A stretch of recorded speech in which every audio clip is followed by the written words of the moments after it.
Siamo in piazza Ravanusella, questa è una piazza del centro storico agrigentino, è una vecchia piazza dove si faceva il mercato ortofrutticolo, era forse una delle pochissime piazze centrali della nostra città.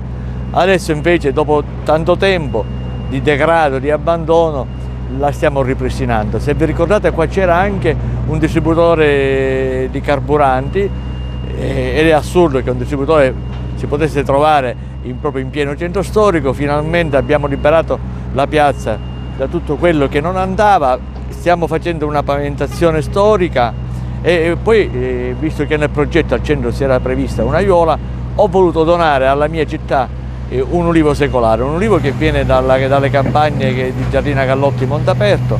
Sono stato personalmente a sceglierlo, il proprietario me ne ha messi davanti 3-4, io poi dopo una attenta selezione ho voluto scegliere questo ulivo. L'ulivo perché, a prescindere che è un albero quasi monumentale, poi è l'albero della pace, è un'essenza siciliana nostra, perché ulivi, mandorle e carrubi sono i nostri alberi, sono gli alberi del nostro territorio.